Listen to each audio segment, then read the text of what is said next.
الحمد لله رب العالمين والعاقبة للمتقين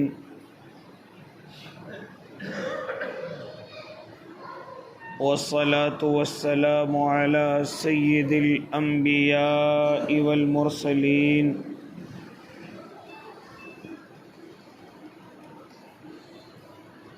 وعلى آله وأصحابه وأزواجه وذرياته أجمعين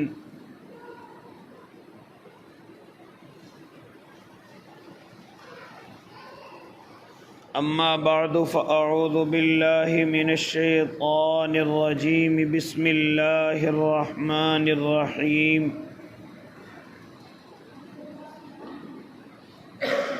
سبحان الذي أسرى بعبده ليلا من المسجد الحرام إلى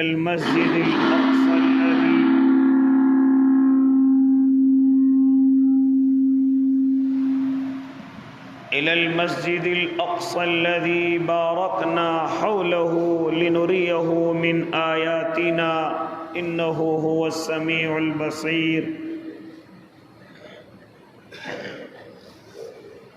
صدق الله العظيم وصدق رسوله النبي الكريم ونحن على ذلك من الشاهدين والشاكرين والحمد لله رب العالمين واجب الاحترام ساتھیوں، بزرگوں، نوجوانوں اور معصوم بچوں،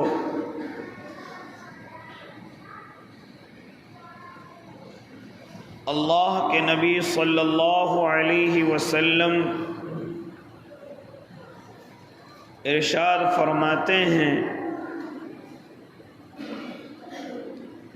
کہ دنیا میں 3 مسجدوں کی زیارت کے سفر کے لیے نکلنا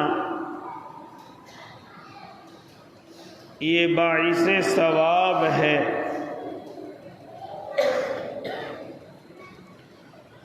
اس کے علاوہ کسی بھی جگہ کے لیے صرف اس کی زیارت کے لیے نکلنا ثواب نہیں ہے، چاہے وہ کتنی بڑی جگہیں ہوں۔ اگر آدمی یہ چاہے کہ میں فلاں جگہ جا رہا ہوں، فلاں مسجد کو دیکھنے جا رہا ہوں، مجھے وہاں جانے پر ثواب ملے گا، تو ایسا نہیں ہے۔ 3 مسجدیں اللہ کے نبی نے ارشاد فرمائی کہ صرف انہی مسجدوں کی زیارت کے لیے آنا، سفر کرنا باعث ثواب ہے۔ ایک مسجد حرام ہے جس کے بیچوں بیچ خانہ کعبہ ہے۔ اس مسجد کے دیکھنے کے لیے جانے پر بھی اللہ نے ثواب رکھا ہے۔ ایک مسجد نبوی ہے کہ اس کی زیارت پر بھی اللہ نے ثواب رکھا ہے، اور تیسری ایک اہم مسجد ہے مسجد اقصی، جس کو میں اور آپ بیت المقدس کے نام سے بھی جانتے ہیں۔ اللہ کے نبی کا ارشاد ہے کہ اس مسجد کو زیارت کے لیے جانا بھی باعث ثواب ہے۔ اس کے علاوہ اور بھی روایتیں اللہ کے نبی صلی اللہ علیہ وسلم کی ہیں۔ فرماتے ہیں کہ اگر کوئی امتی اپنے محلے کی مسجد میں نماز پڑھتا ہے، اللہ اسے 25 نمازوں کا ثواب عطا کرتا ہے۔ اسی نماز کو اگر کوئی جامع مسجد میں ادا کرتا ہے، اللہ 500 نمازوں کا ثواب عطا کرتا ہے۔ محلے کی مسجد میں 25 نمازوں کا ثواب ہے، جامع مسجد میں 500 نمازوں کا ثواب ہے۔ اور اگر اسی نماز کو کوئی مسجد اقصی یا مسجد نبوی میں ادا کرتا ہے تو میرے آقا فرماتے ہیں 50,000 نمازوں کا ثواب ہے۔ اور اگر اسی نماز کو کوئی خانہ کعبہ کے مسجد حرام میں ادا کرتا ہے تو اللہ اسے پھر 1,00,000 نمازوں کا ثواب عطا کرتا ہے۔ یہ روایت میرے اور آپ کے آقا صلی اللہ علیہ وسلم کی ہے۔ اس کے علاوہ اتنا زیادہ ثواب کسی اور جگہ کا نہیں ہے۔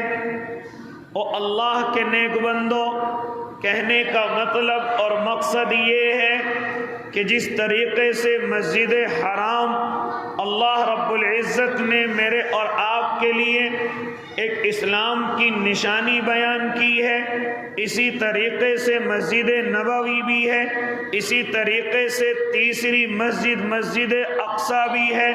اس مسجد کا اللہ نے قرآن مقدس کے اندر بھی تذکرہ فرمایا، کس طریقے سے سبحان الذی اسری بعبدہ لیلا من المسجد الحرام الی المسجد الاقصی، پاک ہے وہ ذات جو اپنے بندے کو راتوں رات لے گئی مسجد حرام سے مسجد اقصی تک۔ یعنی اس میں میرے اللہ نے اللہ کے نبی کی معراج کا تذکرہ کیا ہے، اللہ کے نبی کو جو ایک رات میں معراج کرائی گئی ہے۔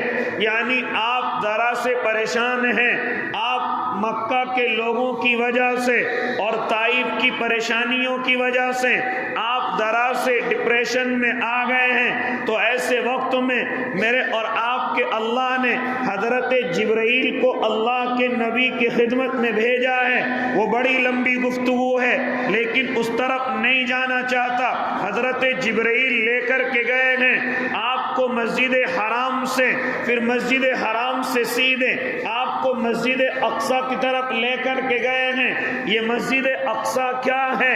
یہی تو فلسطین کی مسجد ہے، یہی تو وہ مسجد ہے کہ کچھ جانباز اس کے لیے اپنی قربانیاں پیش کر رہے ہیں۔ یہی مسجد ہے کہ جس میں حضرت جبرائیل علیہ الصلاۃ والتسلیم براق پر بٹھا کر کے، جس کو میرے آقا فرماتے ہیں کہ وہ خچر سے چھوٹا ہے اور گدھے سے بڑا ہے، لیکن وہ ایسا ہے جہاں تک میری نظریں جاتی ہیں وہاں تک اس کے قدم رکھے جاتے ہیں۔ میں کعبے سے چلا ہوں، میں مسجد حرام سے چلا ہوں، مجھے مسجد اقصی تک لے جایا گیا، میں نے اپنے براق کو ایک جگہ پر باندھ دیا جہاں پر اور انبیاء کی سواری بنی ہوئی ہیں۔ چنانچہ میں نے دیکھا کہ تمام کے تمام انبیاء صفوں میں بیٹھے ہوئے ہیں، انتظار میں ہیں کہ کوئی امام آئے گا اور آ کر کے نماز ادا کرائے گا۔ چنانچہ جب تمام انبیاء تشریف فرما ہیں، کون نماز ادا کرائے گا؟ حضرت جبرائیل نے میرے آقا کی طرف اشارہ فرمایا، محبوب آپ ہی امام الانبیاء ہیں اور ان تمام انبیاء کی نماز آپ ہی ادا کرائیں گے۔ اس لیے میرے اور آپ کے آقا کو امام الانبیاء کہا جاتا ہے۔ آپ تمام کے تمام انبیاء کے امام ہیں، آپ نے تمام کے تمام انبیاء کو نماز پڑھائی ہے۔ تو اتنی متبرک جگہ ہے یہ مسجد اقصی، کوئی اس پر جائے تو جانے کا ثواب ہے، زیارت کرے تو کرنے کا ثواب ہے۔ اور پھر کیوں نہ ہو، کعبے سے پہلے اللہ رب العزت نے اسی کو دنیا کے ایمان والوں کے لیے قبلہ بنایا ہے، یہاں تک کہ پوری دنیا اسی کی طرف نماز کر کے، اسی کی طرف قبلہ کر کے نماز پڑھتی ہے، اپنا رخ کر کے نماز پڑھتی ہے۔ اور اللہ کے نیک بندو، میرے اور آپ کے آقا نے بھی تقریباً 17-18 مہینے تک اسی کی طرف نماز پڑھی ہے، لیکن میرے آقا کی تمنا یہ تھی کہ مسجد حرام کو، خانہ کعبہ کو ہمارے لیے قبلہ تسلیم کر دیا جائے، قبلہ متعین کر دیا جائے۔ میرے اللہ کو یہ ادا، میرے آقا اللہ کی پسند آئی اور آواز لگائی کہ آج سے تمہارا قبلہ مسجد اقصی نہیں ہے بلکہ خانہ کعبہ ہے۔ تو اس طریقے سے یہ مسجد اقصی زمین کا قبلہ اول بھی ہے۔ کسی نے معلوم کیا اللہ کے نبی سب سے پہلی اس زمین پر کون سی مسجد تعمیر کی گئی؟ آپ نے فرمایا خانہ کعبہ، پھر اس کے بعد فرمایا آقا اس کے بعد کون سی مسجد تعمیر کی گئی؟ تو پھر میرے اور آپ کے آقا نے فرمایا مسجد اقصی تعمیر کی گئی ہے۔ کتنا فرق ہے؟ 40 سال کا فرق ہے۔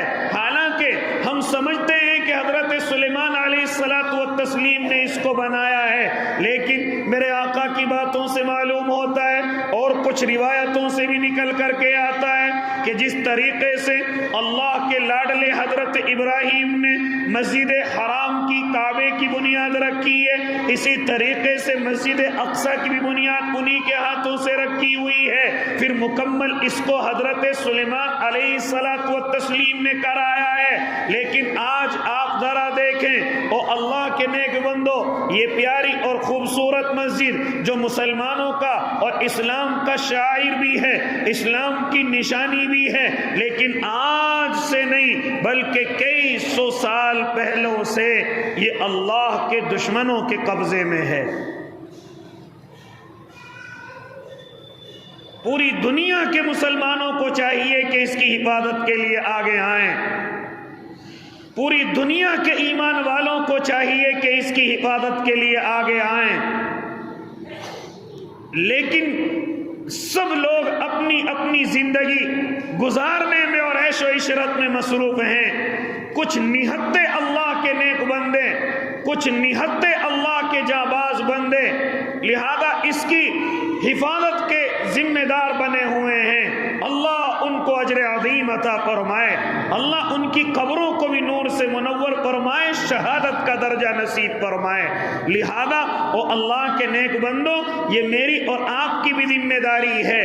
اور یہ سمجھتے ہیں کہ یہاں پر یہودیوں کا بھی حق ہے، عیسائیوں کا بھی حق ہے، ہاں سب کے لیے متبرک ہو سکتی ہے، لیکن خالی وہ اس چیز کو متبرک نہیں سمجھتے، اپنے لیے اس کو اچھی جگہ نہیں سمجھتے، بلکہ ان کے ارادے یہ ہیں کہ اس زمین کو ختم کیا جائے، اس مسجد کو بھی توڑا جائے اور توڑ کر کے اپنے اعتبار سے بنائی جائے، اپنے قبضے میں لی جائے۔ جانتے ہو او اللہ کے نیک بندو، یہ جو اسرائیلی حکومت ہے، یہ جو اسرائیلی دراصل ٹکڑا ہے، جانتے ہو یہ بھی غصب کیا ہوا ہے، اور پھر اسی طریقے سے انہوں نے فلسطین کو قبضے میں کرنے کی کوشش کی ہے۔ کسی نے تو یہ کہا ہے کہ جرمن میں جب ان پر ہٹلر نے حملے کیے ہیں اور ان کو وہاں سے بھگایا ہے، جب پوری دنیا کے ملکوں نے ان کو راستے نہ دیے، ان کے لیے دروازے نہ کھولے، تو مجبوراً یہ فلسطین کی طرف چلے ہیں اور ان سے کہا ہے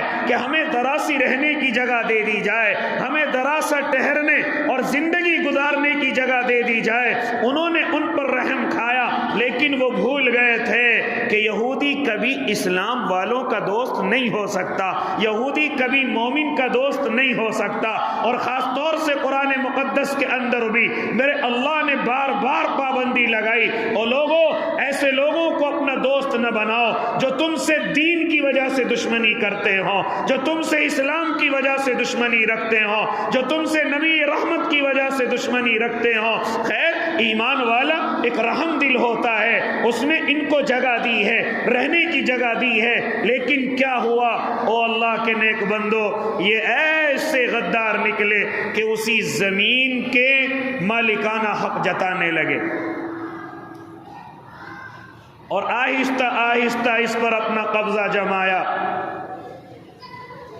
وہ یہ سمجھتے ہیں کہ ہمارے آباء و اجداد کا مسکن ہے، وہ یہ سمجھتے ہیں کہ یہاں ہمارے آباء و اجداد رہ کر کے گئے ہیں، اس زمین پر ہمارا حق ہے۔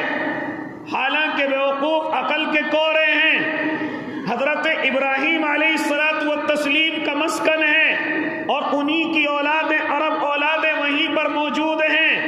ہاں، سازشوں کے تحت کچھ عیسائیوں پر حملہ کر کے وہ تقریباً 73 سال اس کے حاکم بنے ہیں، پھر ان پر پلٹ کر کے بخت نصر نے حملہ کیا ہے اور ان کو پکڑ کر کے قید کر کے بابل کی طرف لے کر کے گیا ہے، صرف اتنا سا ان کا دور حکومت ہے، ورنہ یہ مسکن حضرت ابراہیم علیہ الصلوۃ والتسلیم کا ہے، یہ مسکن حضرت ابراہیم علیہ الصلوۃ والتسلیم کی اولادوں کا ہے۔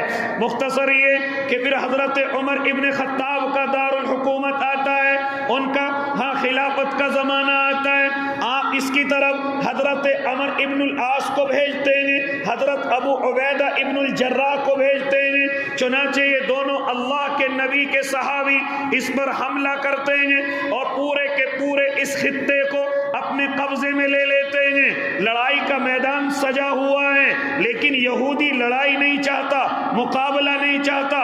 حضرت ابو عبیدہ کی طرف اشارہ کرتا ہے، اے ابو عبیدہ، ہم صلح چاہتے ہیں، ہم بیٹھ کر کے مذاکرہ کرنا چاہتے ہیں۔ حضرت ابو عبیدہ نے کہا اللہم خیر ہے، ہم بھی نہیں چاہتے کہ مقابلہ ہو، ہم بھی نہیں چاہتے کہ ہم آپس کے ٹکراؤ میں اپنے آپ کو خون میں نہانے کی کوشش کریں، چنانچہ اگر آپ صلح چاہتے ہو صلح کیجئے۔ لیکن یہودی کہتا ہے، اے اللہ کے نیک بندے، ہم مذاکرہ تجھ سے نہیں کریں گے، ہم مذاکرہ امیر المؤمنین سے کریں گے، ہم صلح کے دستخط انہی سے کرائیں گے۔ چنانچہ حضرت ابو عبیدہ نے پھر حضرت عمر کو خط لکھا تھا، امیر المؤمنین، یہ فلسطین کے لوگ ہیں، اے اللہ کے نیک بندے، یہ ہم سے مقابلہ نہیں چاہتے ہیں، یہ صلح چاہتے ہیں، لیکن صلح کے کاغذوں کو پر دستخط آپ کے چاہتے ہیں۔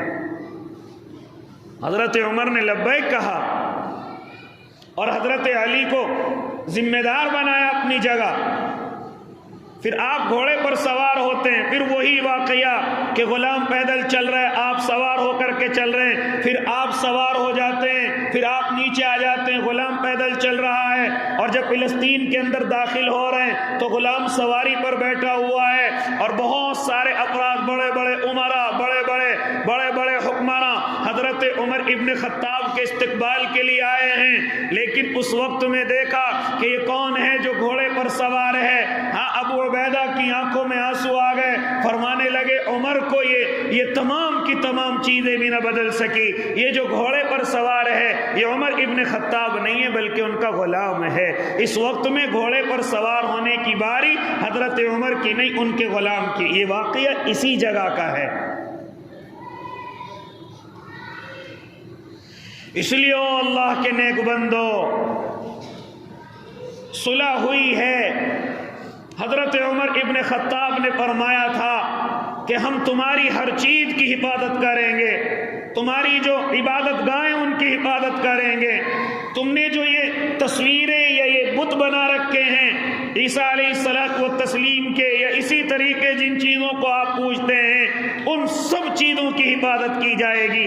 تب جا کر کے حضرت عمر ابن خطاب کے دارالحکومت کے اندر یہ حصہ بھی آیا تھا۔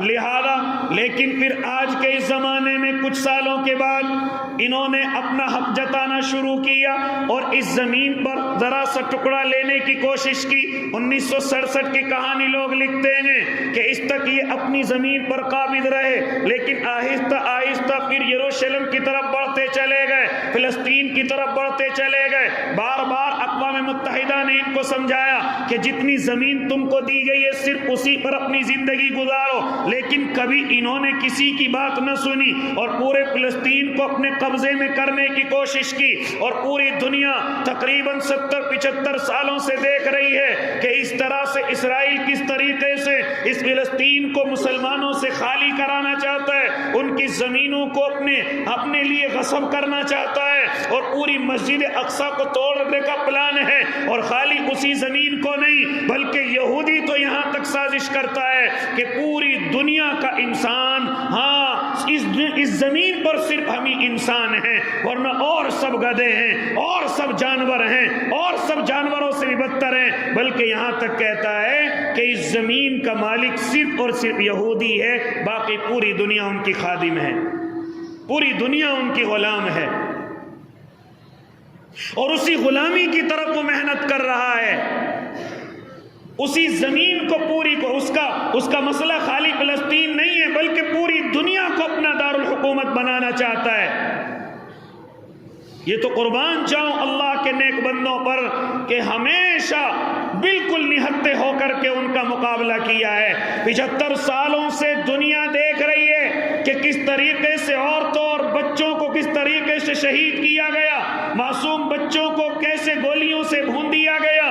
پوری دنیا اپنی آنکھوں سے دیکھ رہی ہے کہ روزانہ 2 4 10 20 فلسطینی روزانہ شہید ہوتے ہیں۔ کبھی نماز پڑھنے پر ان پر پابندی لگائی جاتی ہے، کہیں جہاں پر مسلح بچھے ہوئے ہیں، جہاں پر مقتدیوں کے لیے دریاں بچھی ہوئی ہیں، وہی جوتوں سمیت آتا ہے اور نمازیوں پر حملہ کرتا ہے، قرآن پڑھنے والوں پر حملہ کرتا ہے۔ لہذا 75 سالوں سے پوری دنیا دیکھ رہی ہے، لیکن کوئی ذرا سی آواز اٹھا دے، کوئی صرف حمایت میں بول دے، کوئی صرف ذرا سی بات کہہ دے، لیکن عملی اقدامات کسی دنیا کے کسی طاقتور نے نہ کیے۔ لیکن آج جیسے اللہ کے نیک بندوں کو ذرا سا موقع ملا، انہوں نے ان پر حملہ کیا اور ایسا حملہ کیا کہ ان کے دانت کھٹے کر دیے۔ آج پوری دنیا کو نظر آ گیا کہ مسلمان دہشت گرد ہوتا ہے، پوری دنیا بلبلا اٹھی۔ اس لیے او اللہ کے نیک بندو، میں تو اپنے بھائیوں سے بھی کہتا ہوں کہ موبائل کی اسکرین اور سوشل میڈیا پر زیادہ یقین نہ کریں۔ ایسا نہیں ہے کہ یہ اس حملے میں پورے کے پورے فلسطینی کامیاب ہیں، نہ صرف فرق اتنا ہے کہ پہلے 1000 ان کے دنیا سے رخصت ہوتے تھے، 1 ان کا رخصت ہوتا تھا۔ پہلی دفعہ ایسا ہوا ہے کہ 1100 ان کے رخصت ہوئے ہیں اور 900 ان کے بھی رخصت ہوئے ہیں، ایمان والوں کے بھی 900 رخصت ہوئے ہیں۔ صرف پہلی بار ایسا ہوا ہے کہ ان ظالموں کے ایمان والوں سے کچھ زیادہ دنیا سے رخصت ہوئے ہیں، صرف پہلی دفعہ ایسا ہوا ہے، اور اسی کو پوری دنیا نے سر پر اٹھا لیا۔ انہیں اس وقت کے بچوں کی چیخیں سنائی نہ دی، انہیں اس وقت ماؤں کی عزتوں کی نیلامی دکھائی نہ دی۔ روزانہ ذرا ذرا سے بچوں کو، معصوموں کو شہید کیا گیا، پوری دنیا کو دکھائی نہ دیا۔ لیکن آج جیسے ذرا سا ان کا وقت آیا اور جیسی انہیں کوئی اللہ کی طاقت انہیں ملی اور کہیں سے ان کو سہارا ملا اور انہوں نے اپنا بدلہ یا کسی طریقے سے ان کو اس زمین سے ہٹانے کی کوشش کی، تو آج پوری دنیا بلبلا اٹھی۔ کوئی ان نیک جانبازوں کو دہشت گرد کہتا ہے، کوئی ان کو انسانیت کا گرا ہوا کہتا ہے۔ ہاں اللہ کے نیک بندو، آپ مایوس نہ ہو، وہ سب کے سب غازی ہیں، اور جو دنیا سے جا رہے ہیں وہ سب کے سب شہید ہیں۔ لہذا ایسے وقت میں مجھے اور آپ کو کرنا کیا ہے؟ ایسے وقت میں مجھے اور آپ کو قانون کے دائرے میں ہی رہ کر کے عمل انجام دینا ہے، اپنے بڑوں کے پیچھے رہ کر کے چلنا ہے، اپنے بڑوں کے مشورے کے ساتھ چلنا ہے۔ خاص طور سے اپنے نوجوانوں سے گفتگو کرتا ہوں، جذبات میں آنے کی ضرورت نہیں ہے۔ اللہ رب العزت ان کا حامی و ناصر ہے، ان کا مددگار ہے۔ ایسے وقت میں اور آپ کچھ نہیں کر سکتے، اس لیے جذبات میں خاص طور سے سوشل میڈیا کا صحیح استعمال کریں، خاص طور سے یوٹیوب کی دنیا کا صحیح استعمال کریں۔ جذبات میں آ کر کسی ویڈیو کو بنانے کی ضرورت نہیں، جذبات میں آ کر کوئی مضمون لکھنے کی ضرورت نہیں، کیونکہ اس وقت میں آپ دیکھ رہے ہیں کہ پوری دنیا ایمان والوں کے خلاف ظالم ہو چکی ہے، پوری دنیا ایمان والوں کے خلاف ظالمانہ رویے اختیار کر رہی ہے۔ کہیں انہی چیزوں کو بہانہ بنا کر میرے نوجوانوں کو نہ جکڑ لیا جائے، میرے نوجوانوں کو نہ پکڑ لیا جائے اور بہانہ کچھ اور لے کر کے مجھے اور آپ کو ظلم و ستم کی چکی کے اندر نہ ڈالا جائے۔ اس لیے ایسے وقت میں ہوش کے ناخن لینے کی ضرورت ہے، لیکن ذرا سا سبق بھی سیکھنے کی ضرورت ہے، ذرا سا سبق بھی لینے کی ضرورت ہے۔ پوری رات عیاشیوں میں گزارنے کی ضرورت نہیں، پوری رات موبائلوں پر گزارنے کی ضرورت نہیں۔ ہاں، صرف کھانا اور پہننا اور سونا اسی کو اپنی زندگی کا مقصد بنانے کی ضرورت نہیں۔ اللہ کے نیک بندو، وہاں کے نہتے تمام کے تمام اللہ کے نیک بندے مجھے اور آپ کو سبق دے رہے ہیں۔ او اللہ کے نیک بندو، ہم اب بھی اللہ کے گھر کی حفاظت میں لگے ہوئے ہیں، اب بھی ہم اپنے اللہ کے گھر سے، چاہے ہماری نسلیں مر گئی ہوں، چاہے ہماری اولادیں اس میں کھپ گئی ہوں، لیکن ہم مسجد اقصی کو کسی بھی قیمت پر چھوڑنے والے نہیں ہیں۔ یہ مجھے اور آپ کو لوگ سبق دے رہے ہیں۔ ایسے وقت میں مجھے اور آپ کو چاہیے کہ اگر کچھ نہیں کر سکتے تو دست بدستہ ان سب کے لیے دعائیں کرتے رہیں، ان کے لیے دعائیں کرتے رہیں۔ میرے اور آپ کے آقا نے مجھے اور آپ کو دعا سکھائی ہے کہ جب عالم اسلام پر کوئی پریشانی کا دورہ آ جائے، جب مصیبتوں کا دورہ آ جائے، تو تمام کے تمام ایمان والوں کی ذمہ داری بنتی ہے کہ ان کا ساتھ دیں۔ اگر ساتھ نہیں دے سکتے، کیا فرمایا تھا میرے اور آپ کے آقا نے؟ من رآ منکم منکرا فلیغیر بیدی فإن لم یستطیع بلسانی فإن لم یستطیع بقلبی۔ جب کوئی برائی ہوتے ہوئے دیکھو تو اس کو اپنے ہاتھوں سے روکنے کی اگر طاقت رکھتے ہو تو روکو، اگر اپنی زبان سے روکنے کی طاقت رکھتے ہو تو روکو، اور اگر اتنی بھی طاقت نہیں ہے تو پھر اس چیز کو اپنے دل کے اندر برا سمجھو، اس چیز کو اپنے دل کے اندر۔ اور فرمایا وَذَلِكَ أَضْعَفُ الْإِيمَانِ، یہ ایمان کا سب سے کمزور درجہ ہے۔ اگر دل میں بھی ذرا سا خیال نہیں آتا اپنے شہید بھائیوں کا، اپنے معصوم بچوں کا جو ظلم ستم کا شکار ہوتے ہیں، اپنی ماں اور بہنوں کا، ان کی پریشانیوں کو دیکھ کر کے ذرا سا دل میں دکھ نہیں ہوتا، تو پھر یاد رکھیں ہمارے اندر کوئی ایمان نہیں ہے، یاد رکھیں ہم ایمان والے نہیں ہیں۔ اس لیے مجھے اور آپ کو دکھ ہونا چاہیے، مجھے اور آپ کو ملال ہونا چاہیے کہ ہم یہاں موج سے زندگی گزاریں اور وہاں ہمارے بھائی اور ہماری بہنیں ایک اللہ کے گھر کے لیے اس طریقے سے ان کا مقابلہ کریں، اللہ کے گھر کے لیے۔ اس لیے او اللہ کے نیک بندو، ایسے وقت میں میری اور آپ کی ذمہ داری دعاؤں کے اعتبار سے اور زیادہ بڑھ جاتی ہے۔ اپنی مخصوص دعاؤں کے اندر جہاں بھی ہم اپنی الگ عبادت کریں، ان لوگوں کا بھی حصہ یاد رکھیں۔ جب ہم تہجد کے لیے اٹھیں تو ہاتھ اٹھا کر کے ان کے لیے بھی دعا کریں۔ جب اللہ کے سامنے آنسو نکلیں تو خالی ہمارے سامنے ہمارا مکان، ہمارا کاروبار نہ ہو، ہمارے بیوی اور بچے نہ ہو، بلکہ جیسے ہی ہماری آنکھوں سے آنسو نکلیں فوراً وہاں کے اللہ کے نیک بندے بھی ہماری دعاؤں کے اندر ہوں اور ہم ان کے لیے دعائیں کریں یہاں تک کہ آنسو نکل رہے ہوں اور ہم ان کے لیے دعائیں کرتے رہیں۔ ایسا ماحول بننا چاہیے، ایسے حالات آنے چاہیے، کیونکہ اللہ کے نیک بندو وہ ہماری طرف سے بھی ذمہ داری کو نبھائے ہوئے ہیں، وہ ہماری طرف سے بھی جو کام پوری دنیا کے مسلمانوں کو کرنا ہے، پوری دنیا کے ایمان والوں کو کرنا ہے، وہ ایک اکیلے وہاں کے نہتے کر رہے ہیں۔ اس لیے میری اور آپ کی ذمہ داری ہے کہ میں اور آپ ایسے وقت میں ان لوگوں کا خیال کریں۔ کیا خیال کریں؟ ہم ان لوگوں کے لیے دعائیں کریں۔ جذبات میں آنے کی ضرورت نہیں، قانون کو اپنے ہاتھوں میں لینے کی ضرورت نہیں، اور کسی کی باتوں سے متاثر ہونے کی ضرورت نہیں۔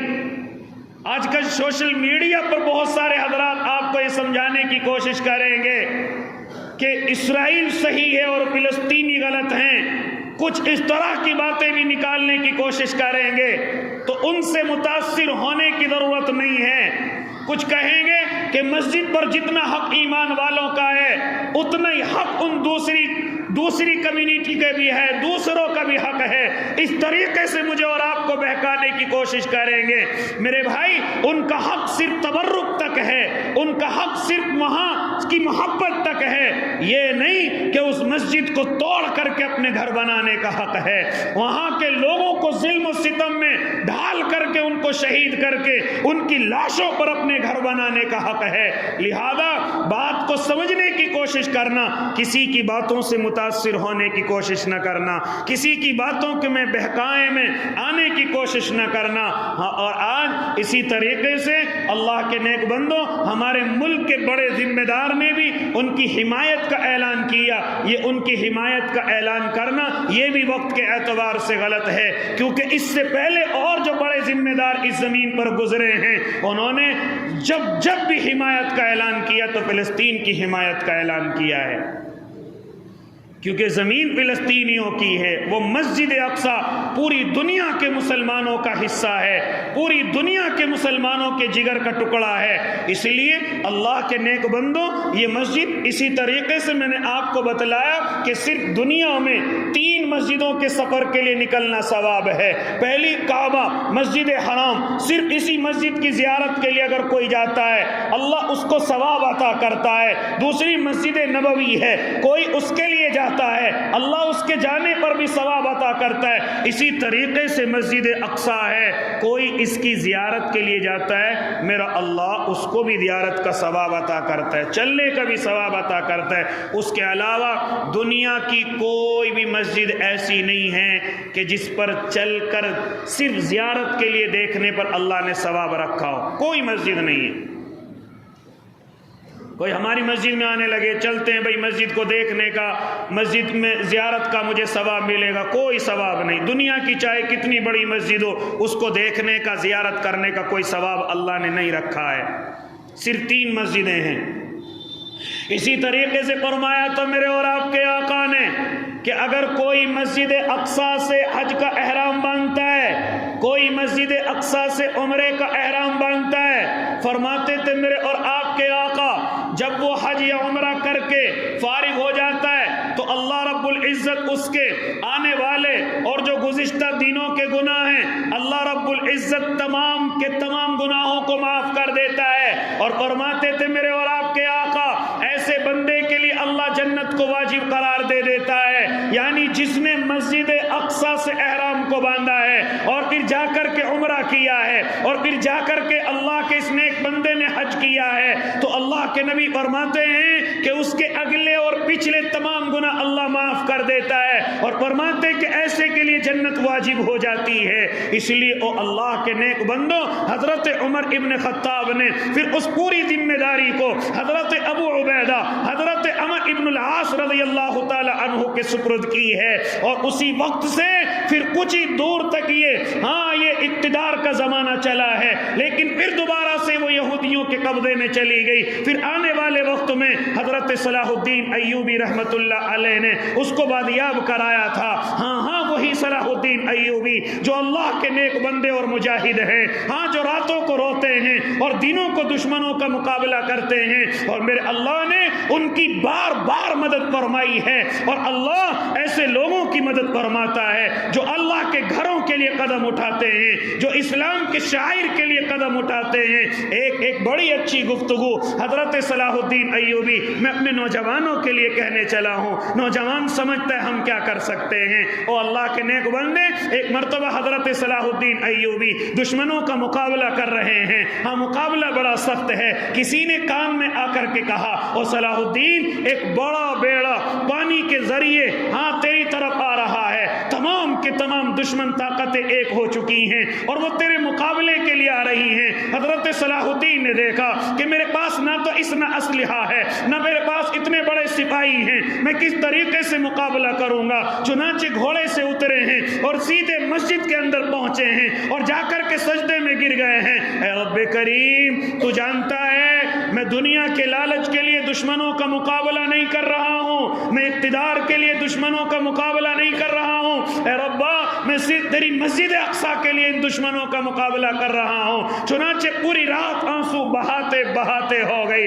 پوری رات اللہ کے سامنے روتے روتے ہو گئی۔ او اللہ کے نیک بندو، جیسی صبح ہوئی ہے اور اسی طریقے سے صبح کی روشنی نمودار ہوئی، حضرت صلاح الدین مسجد کے باہر آئے، آ کر کے پیڑیوں پر کھڑے ہو گئے، آنسو بہا رہے ہیں۔ کوئی سفید پوش بزرگ ان کے سامنے آئے، معلوم کیا صلاح الدین کیا وجہ ہے، آخر رونے کی وجہ کیا ہے؟ تو حضرت صلاح الدین فرماتے ہیں او اللہ کے نیک بندے، او بزرگ صفت انسان، مجھے خبر ہوئی ہے کہ کوئی دشمن بیڑا پانی کے ذریعے سے میرے مقابلے کے لیے آ رہا ہے اور میرے اندر اتنی طاقت نہیں کہ میں ان کا مقابلہ کر سکوں۔ تو اس بزرگ نے مسکرا کر کے کہا تھا اے صلاح الدین، گھبرانے کی ضرورت نہیں، تیرے رات کے رونے نے، تیرے رات کے آنسو بہانے نے دشمن کے پورے بیڑے کو غرق کر دیا ہے۔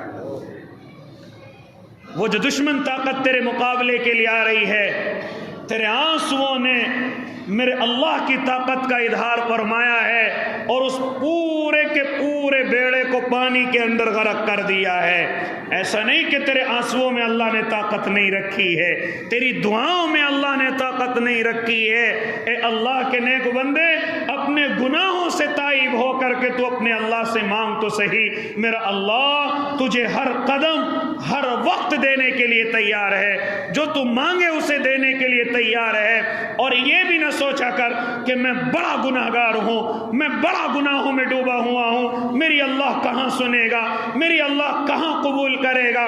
نہ اللہ کے نیک بندے، کبھی اس شیطانی دھوکے سے مایوس نہ ہونا۔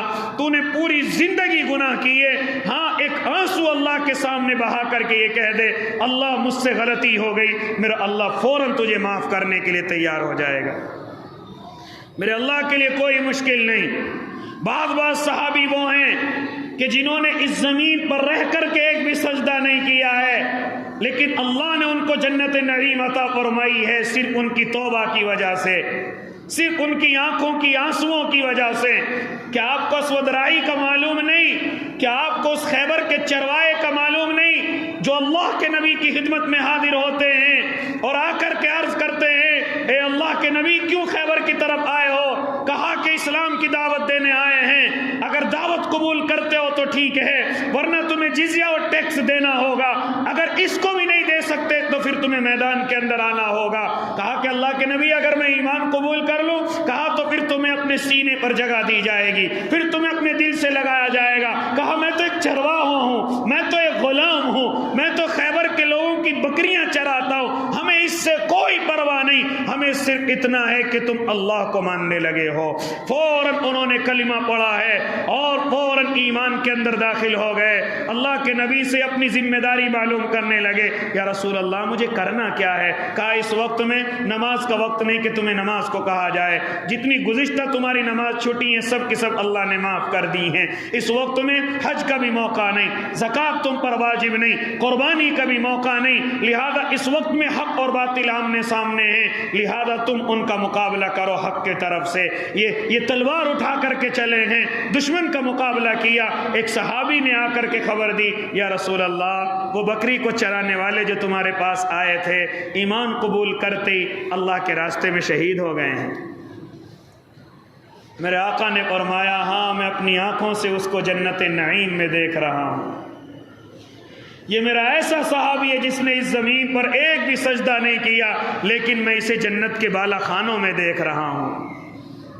اس لیے اللہ کے نیک بندے اپنے آنسوؤں کو کم قیمت نہ سمجھا کر، اپنی دعاؤں کو ہلکا نہ سمجھا کر، اپنے گناہوں کی وجہ سے مایوس نہ ہوا کر، اپنے آپ کو اللہ کی نظروں میں کم قیمت نہ مانا کر۔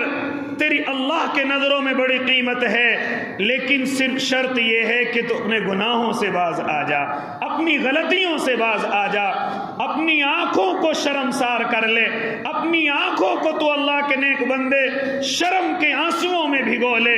دیکھ میرا اللہ رب العزت کس طریقے سے تجھ پر اپنا رحم اور کرم کرنے کے لیے تیار ہے۔ تو اس وقت میں اللہ کے نیک بندوں مجھے اور آپ کو ضرورت ہے کہ صرف ان کے ایک وار کی وجہ سے یہ نہ سمجھے کہ وہ کامیاب ہیں، لہذا اگر وہاں کی خبر دیکھی جائے تو پوری کی پوری زمین کو قبرستان بنا دیا گیا ہے، لیکن دنیا تجھے یہ نہیں دکھائے گی، دنیا صرف تیرا وار دکھائے گی۔ اس وار کے بعد تیرے ساتھ کیا ہوا ہے یہ دنیا تجھے کبھی نہیں دکھائے گی۔ تیرے بچوں کے ساتھ کیا ہوا ہے، تیری عورتوں کے ساتھ کیا ہوا ہے، تیرے پورے اس خطے کے ساتھ کیا ہوا ہے، یہ دنیا تجھے نہیں دکھائے گی۔ اس نے تو صرف تیرا ایک وار دکھا دیا اور پوری دنیا میں تیرے چہرے کو مست کرنے کی کوشش کی گئی، لیکن اس کے بعد تیرے ساتھ کیا ہوا ہے یہ دنیا تجھے کبھی نہیں دکھائے گی۔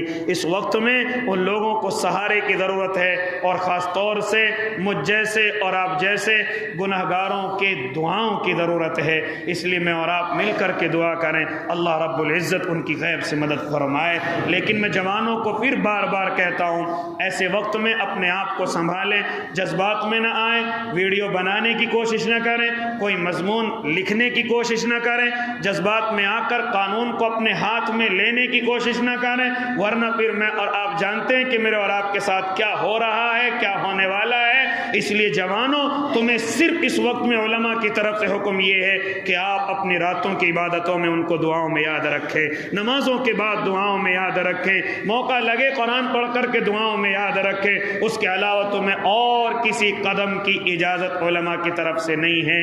انشاءاللہ میری بات آپ حضرات کے سمجھ آئی ہوگی۔ اللہ ہم سب کو عمل کی توفیق دے دے۔ آمین۔ وآخر دعواہم ان الحمدللہ رب العالمین۔